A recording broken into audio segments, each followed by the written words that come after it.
بسم اللہ الرحمن الرحیم حسبنا اللہ ونعم الوکیل نعم المولا ونعم النصیر رب اشرح لی صدری ویسر لی امری واحلل عقدۃ من لسانی یفقهوا قولی الشرقین والمغربین ابی القاسم محمد وعلى اہل بیتہ الطیبین الطاہرین المعصومین المظلومین ولعنۃ اللہ علی اعدائہم اجمعین من یوم ظلمہم وعداوتہم الى لقاء یوم الدین اما بعد فقد قال اللہ الحکیم فی الحدیث القدسی ولایت علی بن ابی طالب حسنی ومن دخل حسنی امن من عذابی درود پڑھ محمد والے محمد۔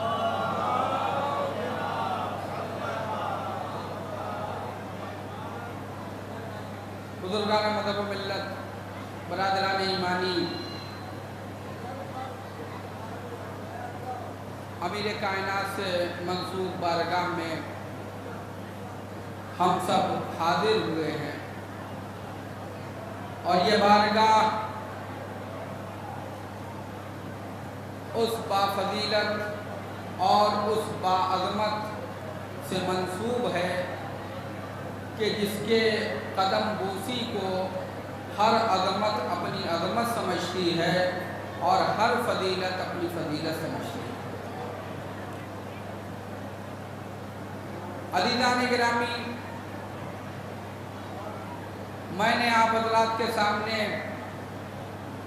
حدیث قدسی کی تلاوت کا شرف حاصل کیا، جس میں اللہ تبارک و تعالی ارشاد فرما رہا ہے کہ علی ابن ابی طالب کی ولایت میرا قلعہ ہے۔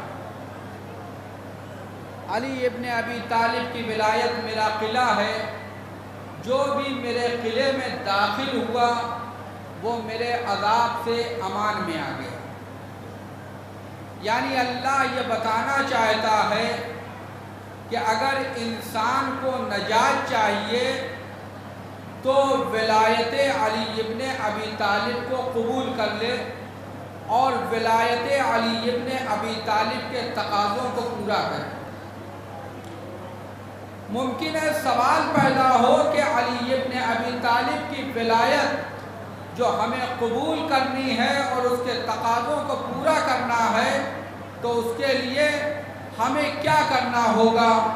ہم کیا کریں کہ ہم مولا کائنات کی ولایت کو مانیں اور مولا کائنات کی ولایت کو ماننے والوں کے کیا صفات ہیں اور ان کے کیا خصائص ہیں تاکہ ہم اس پر عمل کریں۔ عزیزان گرامی، اگر ہم تاریخ میں ان مولائیوں کو اور ان موالیوں کو کہ جو اپنی زبان سے مولائی نہیں تھے بلکہ مولا نے کہا تھا یہ مولائی ہے، زبان سے کہنا، توجہ چاہتا ہوں عزیزان گرامی، زبان سے کہنا کہ ہم مومن ہیں اور زبان سے کہنا کہ ہم مولائی ہیں یہ الگ بات ہے۔ مولا کہیں یہ مومن ہے، مولا کہیں یہ مولائی ہے، یہ الگ بات ہے۔ ہم آپ کو مومن کہتے ہیں، آپ ہمیں مومن کہتے ہیں، کیوں؟ کیونکہ زبان، یہ مومن ہونا لقلقہ زبانی ہو گیا ہے۔ ہر ایک اپنے چاہنے والے کو مومن کہتا ہے، لیکن عزیزان گرامی یہ ایمان پھول ہے جس کی خوشبو کا نام تقویٰ ہے۔ زبانی مومن ہونا ایک الگ چیز ہے کہ ہر ایک اپنے کو مومن کہے، ہر ایک اپنے کو مولا ہی کہے. جس طرح سے مومنین ہر طرح کے مل جائیں گے اسی طریقے سے امیر المومنین بھی ہر طرح کے مل جائیں گے. رسول اللہ نے کہا تھا کہ علی امیر المومنین ہے، لیکن بعد پیغمبر ہر عیلہ غیرہ امیر المومنین بن گیا. یہاں تک کہ یزید بھی امیر المومنین بن گیا، متوکل بھی امیر المومنین بن گیا، منصور بھی امیر المومنین بن گیا، بھی امیر المومنین بن گیا. لیکن تقوی کا تعلق عمل سے تھا. 1400 سال ہو گئے کوئی علی کے سوا امام المتقین نہ بن سکا. ایک صلوات پڑھ محمد. 1400 سال ہو گئے کہ کوئی علی کے سوا امام المتقین نہ بن سکا، کیونکہ تقوی کا تعلق عمل سے تھا اور تقوی کا تعلق عمل سے ہے. لہذا زبانی مومن ہونا اور ہے اور عمل سے تقوی ظاہر ہو سوائے علی کے اور علی کے چاہنے والوں کے کسی کے پاس نہیں ہے. اور یاد رکھیے گا امیر المومنین کی فضیلت، امیر المومنین بھی ہیں، امام المتقین بھی ہیں. علی صرف امیر المومنین نہیں، امام المتقین بھی ہیں. امیر المومنین آپ کو بہت ملیں گے، لیکن امام المتقین کا دعویٰ آج تک کوئی نہ کر سکا، کیونکہ امام المتقین میں عمل شرط ہے. چاہنے والے تو مل جائیں گے، بولنے والے تو بہت مل جائیں گے، وہ عمل کہاں سے لائیں گے جس سے پتا چلے کہ ان کے اندر تقویٰ پایا جاتا ہے. لہذا یہ امیر المومنین بھی ہیں، امام المتقین بھی ہیں. عزیزان گرامی، اب کون لوگ ہیں اور کیا ہے ولایت کہ جسے مانا جائے کہ جسے کہتے ہیں؟ دیکھیں، مولا آقا کے ہوتے ہیں اور جو کسی کی ولایت کو وہ اس کا غلام ہوتا ہے، اس کو کوئی اختیار نہیں ہوتا ہے. توجہ چاہتا ہوں عزیزان گرامی، جو مولا کو مانتا ہے، کسی کو اپنا مولا مانتا ہے، وہ اس کا غلام ہوتا ہے. اسے اختیار نہیں ہے کہ وہ خود کیا کرے. نہ اس کو اپنی زبان پہ اختیار ہے، نہ اپنی فکر پہ اختیار ہے، نہ اپنے اعضاء و جوارح پہ اختیار ہے. جو مولا کہے گا وہی وہ کرے گا. مشہور واقعہ ہے کہ ایک شخص آیا، قبلہ اوپر تشریف لائیے، ایک صلوات پڑھ دے محمد.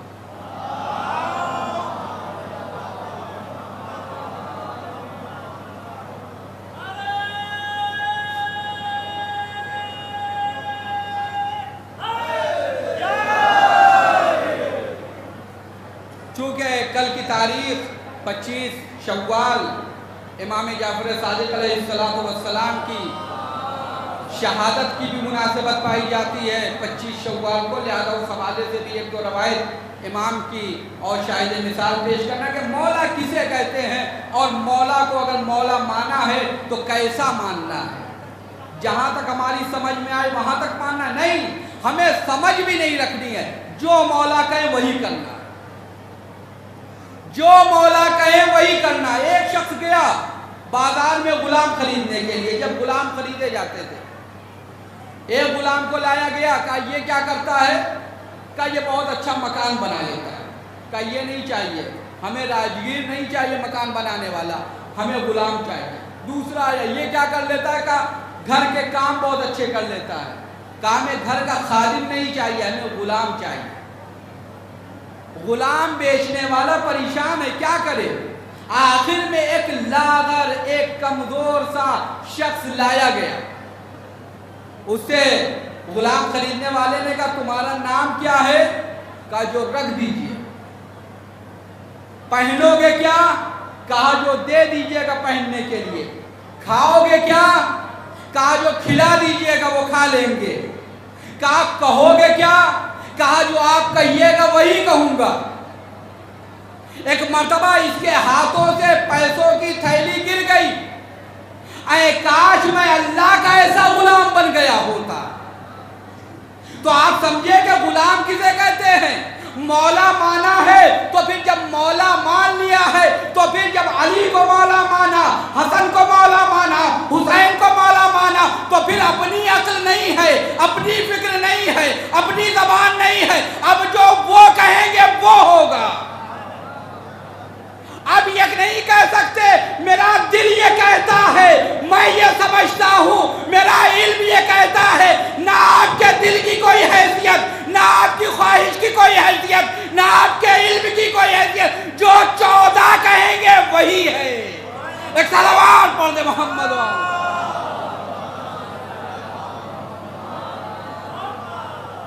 جو 14 کہیں گے انہی کی حیثیت ہے۔ اسلام میں کسی کے دل کی حیثیت نہیں، کسی کی فکر کی حیثیت نہیں۔ جو 14 کہیں گے بس انہی کی فکر ہے، بس انہی کا دل ہے، بس انہی کی زبان ہے، بس انہی کا عمل ہے۔ میں نے آپ کے سامنے عرض کیا، جب یہ حکم دے دیں تو پھر انسان رکتا نہیں ہے، پھر یہ نہیں کہتا کہ ہمارا دل یہ کہتا ہے، ہم یہ سمجھتے ہیں۔ مالک اشتر جنگ صفین میں جنگ کر رہے ہیں، جنگ صفین میں جنگ کر رہے ہیں۔ اگر 2 ہاتھ اور تلوار چلائیں تو امیر شام کا سر لے آئیں، لیکن مولا کا پیغام پہنچا، اے مالک تلوار کو نیام میں رکھو۔ تو اب مالک اشتر نے یہ نہیں کہا کہ تلوار آگے چلانی ہے، بلکہ مالک اشتر نے فوراً تلوار کو نیام میں رکھ دیا۔ یہ ہے اطاعت، یہ ہے مولا کا ماننا۔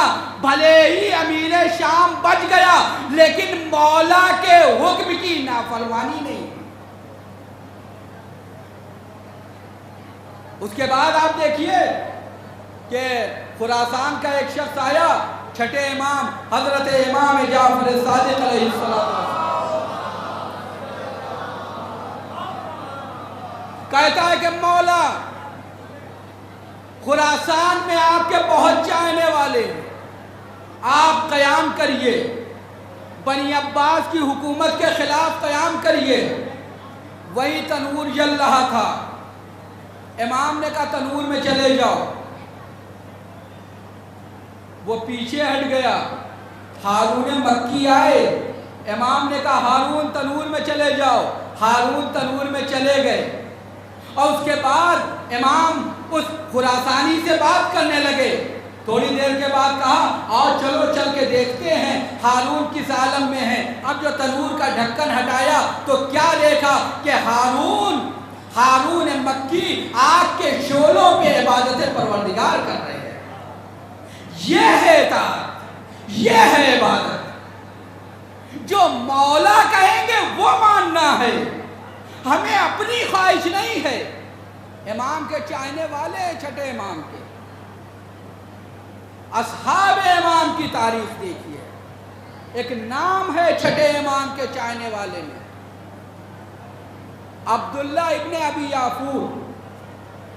عبداللہ ابن ابی یافور یہ چھٹے امام کے صحابی ہیں، شاگرد ہیں۔ ان کے پیٹ میں درد ہوتا ہے، گئے ڈاکٹر کے پاس، ڈاکٹر نے کہا اس کا علاج یہ ہے کہ آپ شراب پیجئے گا، آپ شراب پیجئے گا تو آپ کو شفا ملے گی۔ لیکن یہ امام والے تھے، یہ کیسے شراب پی لیتے؟ شراب نہیں پی۔ ایک دن بہت زیادہ تکلیف ہوئی تو گھر والوں نے تھوڑی سی ٹکا دی، ان کو وقتی آرام ملا۔ یہ وسوسہ شیطانی تھا، وقتی آرام۔ یہ آئے فوراً امام کی خدمت میں، مولا مجھے شدید تکلیف ہے، ڈاکٹر کہہ رہا ہے کہ اس کا علاج شراب ہے، کیا میں شراب پی سکتا ہوں یا نہیں پی سکتا ہوں؟ امام نے کہا کہ شراب نہیں پی سکتے ہو۔ امام نے کہا شراب نہیں پی سکتے ہو۔ اسے کہا مولا کیوں؟ کہ اللہ نے کسی بھی حرام میں شفا نہیں رکھی ہے۔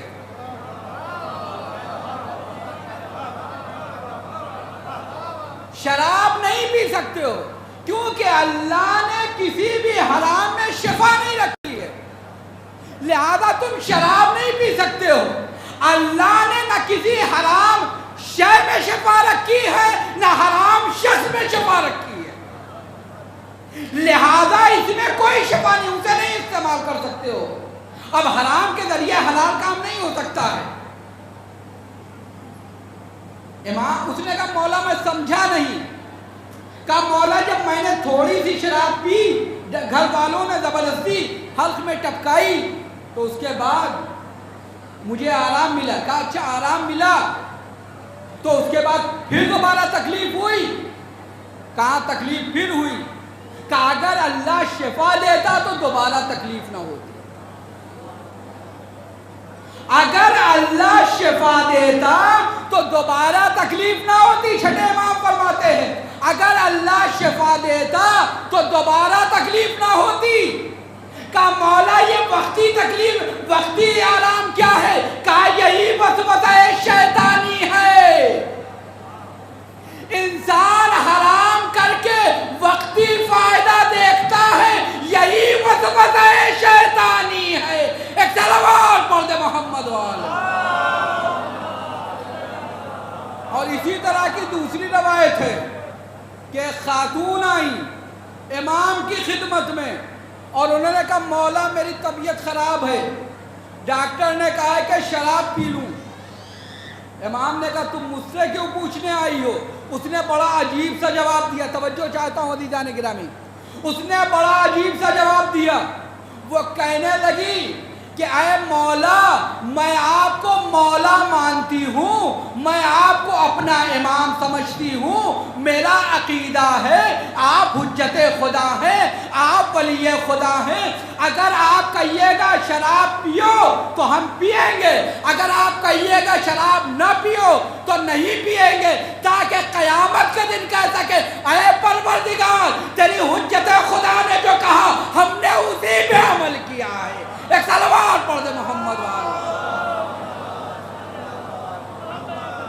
یہ ہے اطاعت کی منزل، یہ ہے اطاعت کی منزل، کہ اطاعت کی منزل یہ ہے یہاں پر انسان یہ فکر نہ کرے کہ کون کیا کہتا ہے، کون کیا کہتا ہے۔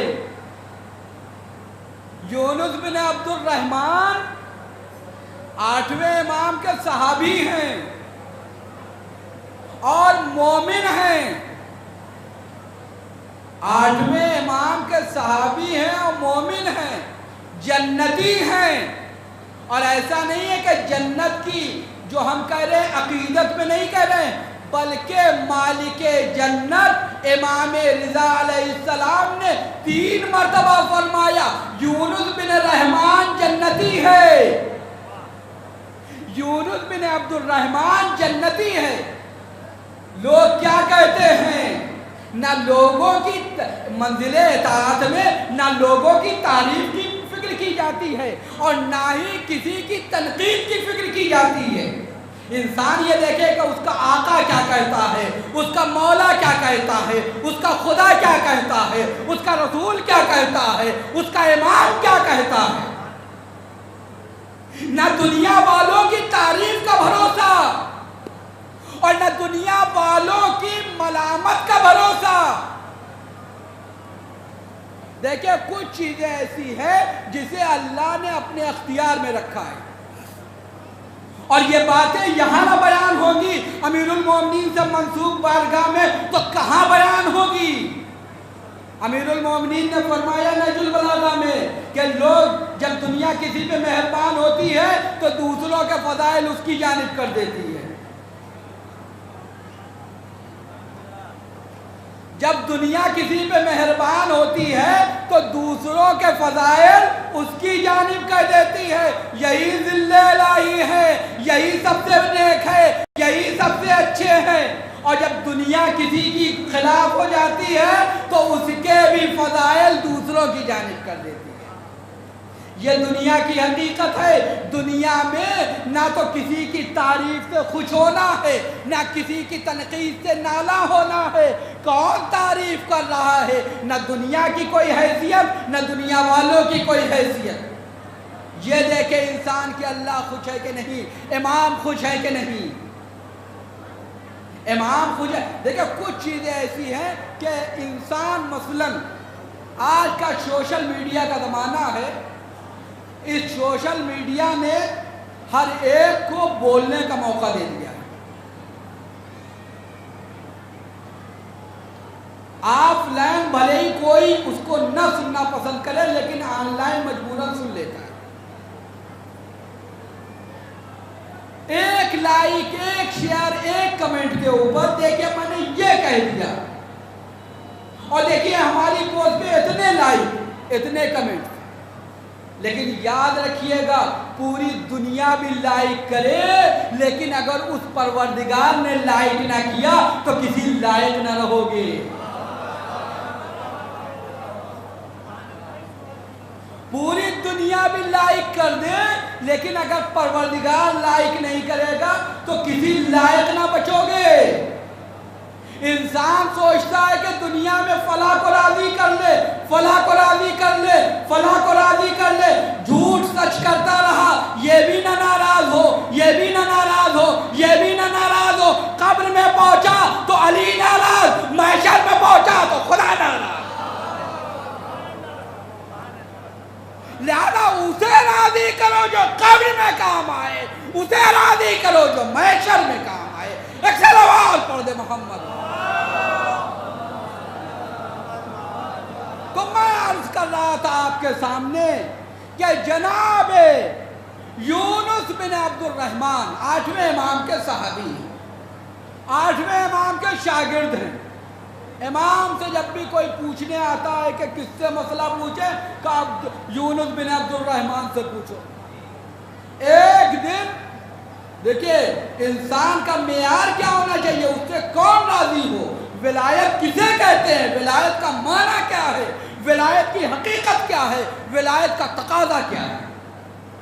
غور فرمائیے گا، یہ بارگاہ ولایت میں ہم آپ بیٹھے ہوئے ہیں، بارگاہ ولایت میں بیٹھے ہوئے ہیں، لہذا ملاحظہ فرمائیے ولایت کسے کہتے ہیں، ولایت کا تقاضا کیا ہے، ولایت کے سلسلے میں ہماری ذمہ داریاں کیا ہیں۔ ملاحظہ فرمائیے گا یونس بن عبد الرحمن بیٹھے ہوئے ہیں امام کی خدمت میں۔ خادم نے آ کے کہا 8ویں امام امام علی رضا علیہ السلام سے، کہتا ہے کہ مولا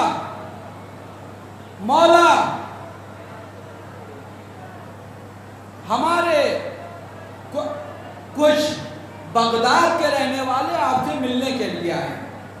خراسان میں کہا کچھ بغداد کے رہنے والے آپ سے ملنے کے لیے آئے ہیں۔ امام نے وہیں پردہ پڑا ہوا تھا، کہا اے یونس پردے کے پیچھے چلے جاؤ، اے یونس پردے کے پیچھے چلے جاؤ، کچھ بولنا نہیں، کچھ بھی ہو جائے کچھ نہ بولنا، بولنا نہیں۔ امام نے کہا پردے کے پیچھے جاؤ، کچھ بھی ہو جائے بولنا نہیں۔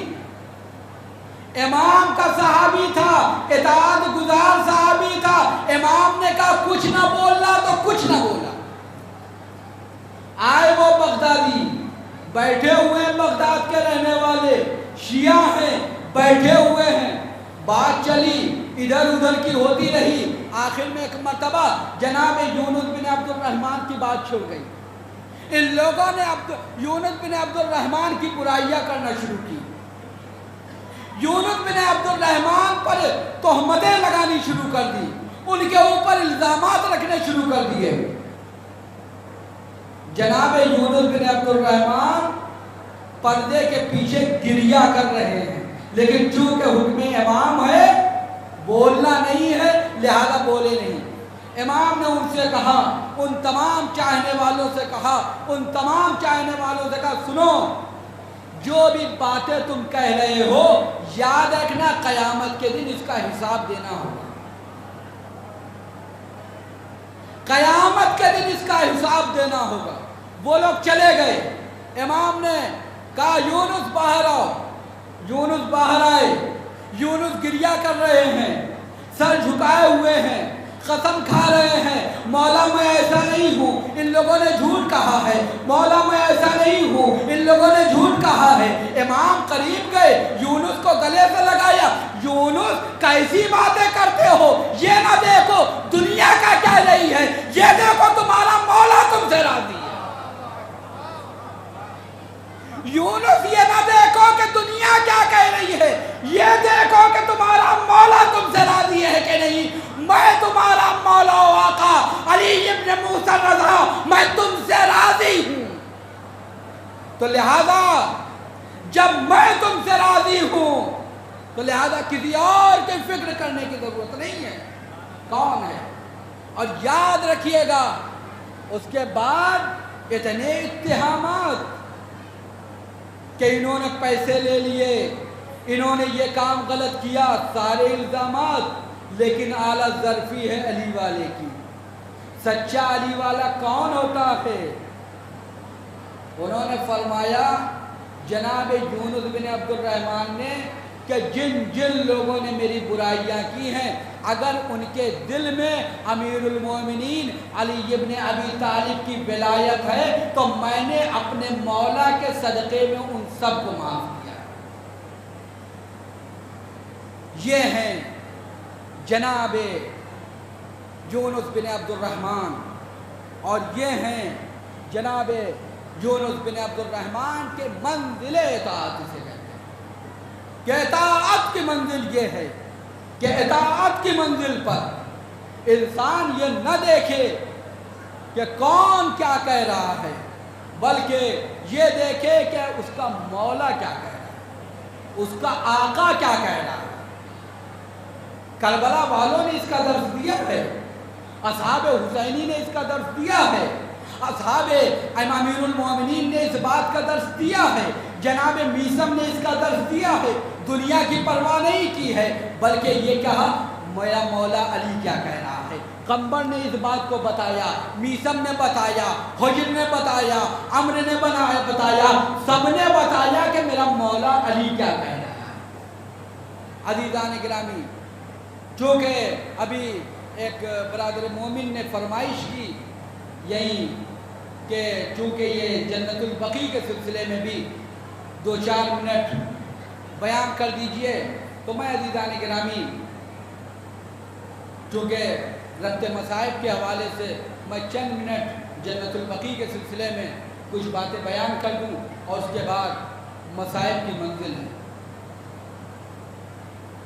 99 برس ہو گئے اس بارگاہ کو منہدم، 1344 ہجری 8 شوال کو یہ بارگاہ منہدم ہوئی، اور یہ تقریباً اگلے برس پورے 100 سال ہو گئے، اور 100 سال سے یہ بارگاہ منہدم ہے، یہ بارگاہ منہدم ہے۔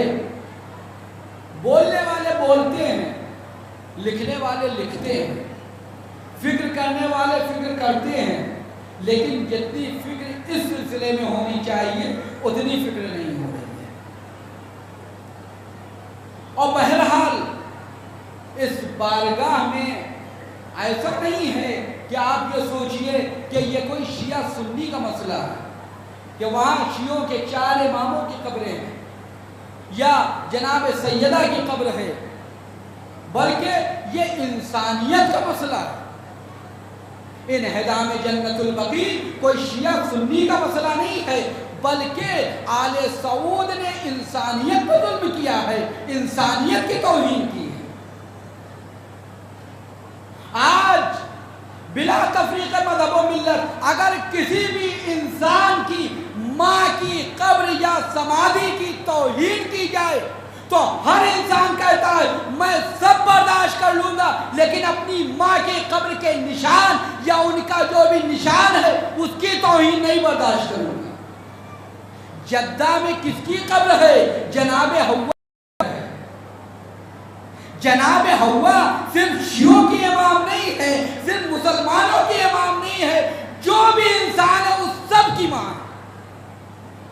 ان کی بھی قبر کی توہین ہوئی ہے، ان کی بھی قبر کی توہین ہوئی ہے۔ اور اسی طریقے سے عزیزان گرامی پیغمبر اسلام کی والدہ کی بھی قبر کی توہین ہوئی، پیغمبر اسلام کے والد جناب عبداللہ کے بھی قبر کے نشان اسلام کو مٹا دیا. اور اسی طریقے سے آپ دیکھیے پیغمبر اسلام کے آباء و اجداد کے بھی مزارات کو مٹا دیا.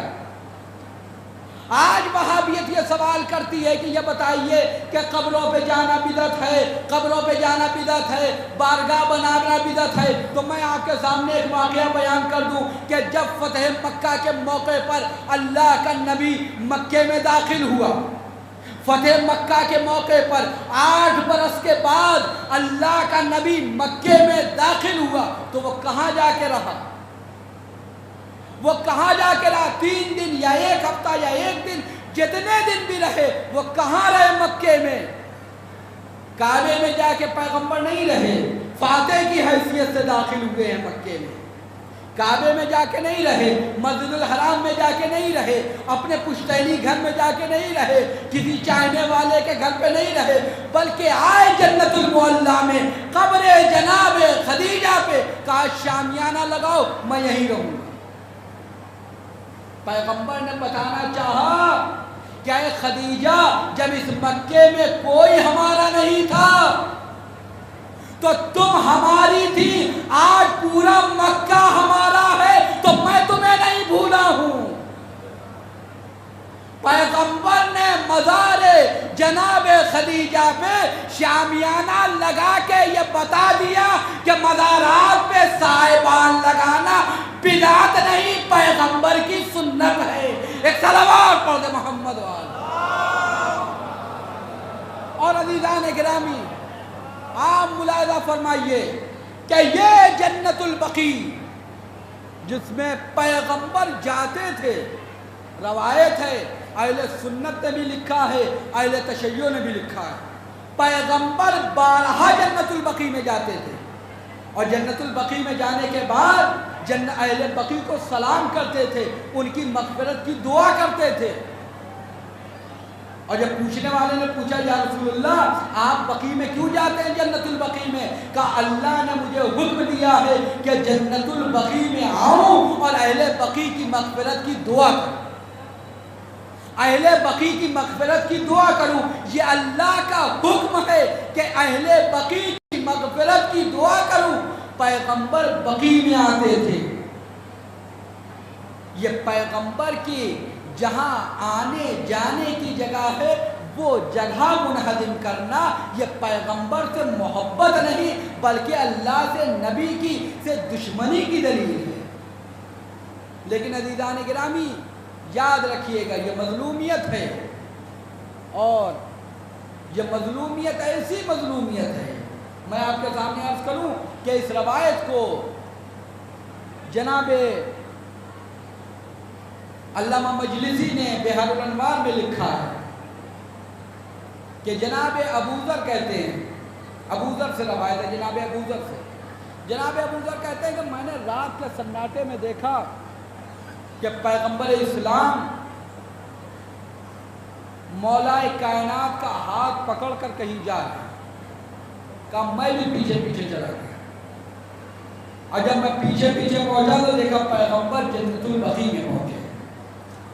پیغمبر نے اہل بقیع کو سلام کیا، اہل بقیع کی مغفرت کی دعا کی، اس کے بعد وہاں سے چلے. قبروں پہ جانا بدعت ہے، پیغمبر وہاں سے چلے اور اس کے بعد آئے اپنے والد کی قبر پہ. جناب پیغمبر اسلام کے والد کی قبر مدینے میں ہے، جناب عبداللہ کی، جو اب مسجد النبوی کے پارکنگ میں آ گئی ہے، جس کا نشان مٹ گیا ہے. وہاں پہ آئے جناب عبداللہ کی قبر پہ. جناب ابوذر کہتے ہیں جیسے ہی پیغمبر اپنے والد کی قبر پہ پہنچے قبر شگافتہ ہوئی. جناب عبداللہ باہر آئے، پیغمبر نے اپنے والد کو سلام کیا، جناب عبداللہ نے سلام کا جواب دیا. اس کے بعد جناب عبداللہ نے کہا اشہد ان لا الہ الا اللہ و اشہد انک محمد رسول اللہ، کہ اللہ کے سوا کوئی معبود نہیں ہے اور اے محمد تم اللہ کے رسول ہو. تو پیغمبر اسلام نے اپنے والد سے سوال کیا کہ بابا یہ بتائیے کہ آپ کا ولی کون ہے؟ توجہ چاہتا. آپ کا ولی کون ہے؟ تو جناب عبداللہ نے کہا بیٹا میرا ولی کون ہے؟ تو پیغمبر نے مولا علی کے شانے پہ ہاتھ رکھ کے اشارہ کیا کہ میرا بھائی آپ کا ولی ہے۔ تو جناب عبداللہ نے کہا وَعَلِيٌّ وَلِيُّ اللَّهِ۔ توجہ چاہتا ہوں عزیزان گرامی، بارگاہ علی ولی اللہ میں ہے، ملاحظہ فرمائیے، جناب عبداللہ نے کہا علی ولی اللہ، پیغمبر نے اپنے والد کو خدا حافظ کہا، قبر پھر اس کے بعد بند ہوئی، پیغمبر ابوا پہنچے اپنی والدہ ماجدہ کی قبر پہ۔ جب والدہ ماجدہ کی قبر پہ پہنچے تو قبر شکافتہ ہوئی، اور جب قبر شکافتہ ہوئی تو بی بی آمنہ باہر تشریف لائی۔ جب بی بی آمنہ باہر تشریف لائی تو انہوں نے بھی، پیغمبر نے اپنی والدہ کو سلام کیا، انہوں نے جواب سلام دیا، انہوں نے زبان پہ کلمہ شہادتین جاری کیا۔ پیغمبر نے کہا کہ اے والدہ گرامی آپ کا ولی کون ہے؟ تو پیغمبر نے جیسے ہی کہا کہ آپ کا ولی کون ہے تو جناب آمنہ نے کہا بیٹا میرا ولی کون ہے؟ فوراً امیر المومنین کی طرف اشارہ کیا، میرا بھائی علی اللہ کا ولی ہے۔ تو ماں نے بھی کہا علی ولی اللہ، یعنی باپ نے بھی کہا علی ولی اللہ، جناب عبداللہ نے والدہ گرامی نے بھی کہا علی ولی اللہ۔ عزیزان گرامی اتنا تو سمجھ میں آیا کہ اگر پیغمبر کے والدین ہی نہ کیوں نہ ہو، اگر وہ صرف توحید و رسالت کا کلمہ پڑھے تو پیغمبر اس وقت تک خاموش نہیں ہوتے جب تک کہ ولایت کا کلمہ نہ پڑھوا لے۔ جب تک ولایت کا کلمہ نہ پڑھوا لے تو جب پیغمبر اپنے والدین سے علی کی ولایت کا کلمہ طلب کرتے ہیں تو امت سے کیوں نہیں طلب کریں گے؟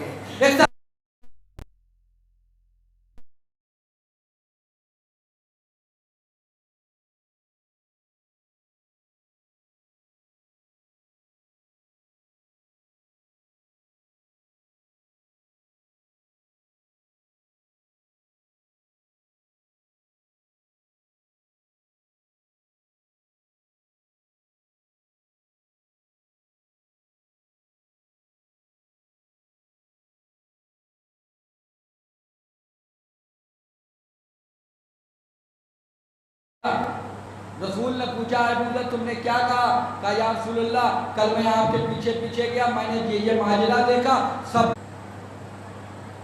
تو پوری دنیا کو حرام برپا کر دے، لیکن یہ بارگاہیں کل بھی مظلوم تھیں اور آج بھی مظلوم ہیں۔ لہذا سوچنے کی ضرورت ہے، سمجھنے کی ضرورت ہے، فکر کرنے کی ضرورت ہے۔ 100 سال کا عرصہ ہو گیا، 100 سال سے آپ دیکھیے، آپ اس بارگاہ میں جو لوگ عمر رسیدہ جو 30-40 سال سے آ رہے ہوں گے وہ دیکھ رہے ہوں گے کہ اس بارگاہ میں کتنی ترقیاں ہو گئی جو کہ منسوب ہے ایک معصوم سے۔ تو جو اصل قبریں ہیں ان کے اوپر ویرانی کیسے ہے؟ یہ سوچنے کی بات ہے، یہ سمجھنے کی بات ہے، یہ سوچنے کی عالم اسلام کی غیرت پہ سوالیہ نشان ہے، عالم اسلام کی غیرت پہ سوالیہ نشان ہے۔ آخر یہ کیوں؟ ایسا کیوں ہوا؟ ایسا کیوں ہو رہا؟ یہ کوئی مسئلہ ایسا نہیں ہے کہ صرف یہ کہیے کہ شیعوں کے ائمہ کا ہے، بلکہ اہل سنت کے امام مالک کی بھی قبر یہاں پہ ہے جسے منحرف کر دیا گیا۔ یہ وہ بارگاہ ہے۔ اور عزیزان گرامی، اگر آپ چونکہ کل جو 25 شوال ہے وہ چھٹے امام کی تاریخ شہادت ہے، آپ عزیزان گرامی کہیں بھی جائیے، کربلا اللہ ہم سب کو زیارت نصیب فرمائے، مشہد، کاظمین، سامرہ، قم، ہر جگہ کی زیارت نصیب کریں، مدینے کی بھی زیارت نصیب کریں۔ آپ تاریکی میں بھی ان شہروں میں نکلیے گا جب پورا شہر اندھیرے میں ہوگا۔ اگر آپ زیارت پہ گئے ہوں تو اگر حرم وغیرہ کے پاس مشہد میں، قم میں، کربلا میں، نجف میں، کاظمین میں کہیں بھی لگے پورا شہر اندھیرا ہوگا، لیکن ایک جگہ اتنی زیادہ روشنی ہوگی، اتنا زیادہ نور ہوگا، آپ کسی سے پوچھ لیجیے یہ کون سی بارگاہ ہے، یہ کیا ہے، تو کہے گا تمہیں نہیں معلوم، یہ امام کا روضہ ہے۔